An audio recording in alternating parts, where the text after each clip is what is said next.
Hello मित्रों, जय श्री कृष्ण। स्वागत है तमारू अमारी गुजराती फूड रेसिपीज चेनल में। तो आज आपणे बनावशुं पनीर चीली। एना माटे 100 ग्राम पनीर लीधुं छे। आ रीतना मोटा टुकड़ा में कट करी लीधुं छे। एक नानुं केप्सिकम छे, एने पण आ रीते मोटा टुकड़ा में कट करी लीधुं छे। आदु लसण मरचानी पेस्ट छे 1 चमची, धाणा भाजी छे લીલી અને ડુંગળી છે એને પણ આ રીતે મોટા ટુકડામાં કટ કરી લીધી છે। નાની સાઈઝની ડુંગળી હોય એને 4 કટ કરીને આ રીતે એક એક પડ અલગ કરી લેવાનું છે। આ રીતે સુધારવાની છે આપણે ડુંગળી। ગ્રીન ચીલી ને રેડ ચીલી સોસ છે 2 1 1 ચમચી, ટમેટો કેચઅપ છે, મરી પાવડર, મીઠું ને લાલ મરચું પાવડર જોશે ને સોયા સોસ છે। તો આપણે બનાવવાનું સ્ટાર્ટ કરશું હવે। तो पहला पनीर में आपणे पनीर ने मेरीनेट करीने राखवानुं छे। एना माटे आपणे आ लाल मरचुं, मीठुं ने मरी पाउडर एड करी देशुं।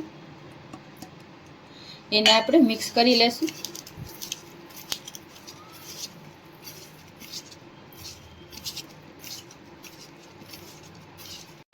आ रीते आपणे पनीर ने मिक्स करीने 10 मिनिट माटे रेस्ट आपशुं पनीर ने।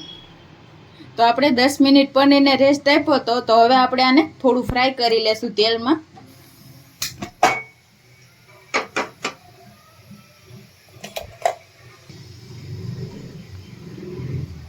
આપણે 1 ચમચા જેટલું તેલ એડ કરશું।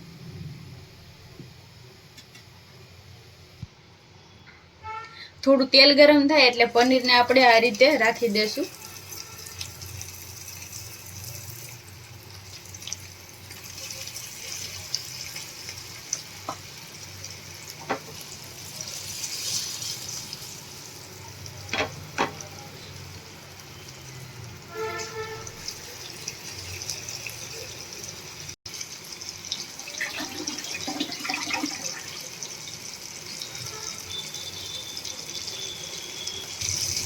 આપણે આને બીજી બાજુ પણ પલટાવીને થોડું ક્રિસ્પી થાય ત્યાં સુધી આપણે આને ફ્રાય કરી લેવાનું છે।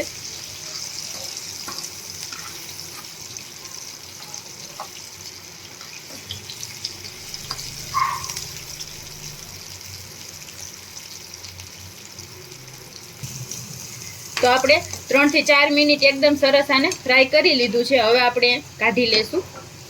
હવે આપણે એ જ પેનમાં થોડું વધારે તેલ એડ કરશું। અડધા ચમચા જેટલું આપણે બીજું તેલ એડ કરશું અને એ જ પેનમાં આપણે વઘાર કરવાનો છે। થોડું આપણું તેલ ગરમ થાય એટલે આપણે એમાં ડુંગળી એડ કરી દઈશું।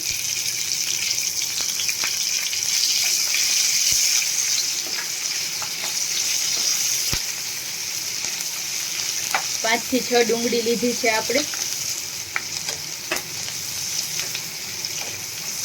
ગેસની ફ્લેમ આપણે સ્લો રાખવાની છે। ડુંગળી આપણે થોડી સંતળાય પછી આપણે એમાં આદુ લસણની પેસ્ટ એડ કરી દેશું। આદુ લસણ ને મરચાની પેસ્ટ છે 1 મોટી ચમચી જેટલી।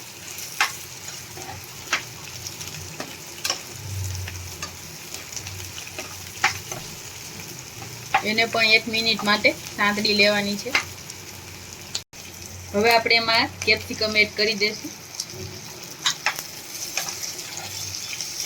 એને પણ 1 મિનિટ માટે સાંતળી લેશું।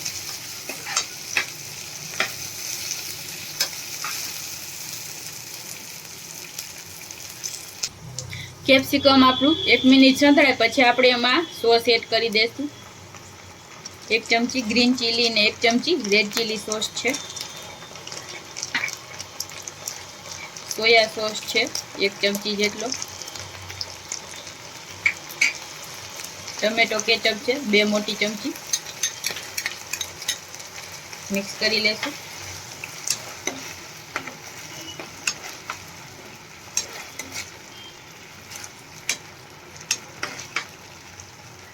હવે આપણે એમાં કોર્નફ્લોર એડ કરશું 2 ચમચી। આપણે થોડું ગ્રેવી વાળું બનાવશું એના માટે આપણે 1 ચમચી કોર્નફ્લોરની સ્લરી લીધી હતી, એમાં પાણી નાખી મિક્સ કરીને આપણે આમાં એડ કરવાનું છે। હવે આપણે એમાં પનીર એડ કરી દેશું ફ્રાય કરેલું। બધું બરાબર એકદમ સરસ મિક્સ કરી લેશું। બધું મિક્સ કરીને આપણે 1 મિનિટ માટે થાવા દેશું। થોડી આપણે લીલી ધાણા એડ કરશું। હવે આપણે ગેસને બંધ કરી દઈશું. પનીર ચીલી તૈયાર થઈ ગયું છે. હવે આપણે એને સર્વ કરી લેશું.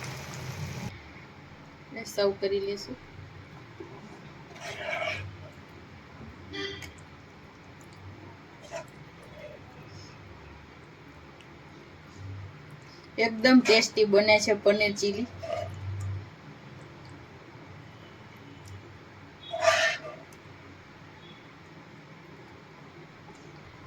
છે આપણું પનીર ચીલી. તો તમને અમારી આ રેસીપી કેવી લાગી જરૂર જણાવજો, અને આવા જ વિડીયો જોવા માટે અમારી ચેનલ છે ગુજરાતી ફૂડ રેસીપીસ, એને સબસ્ક્રાઈબ કરજો. Thank you.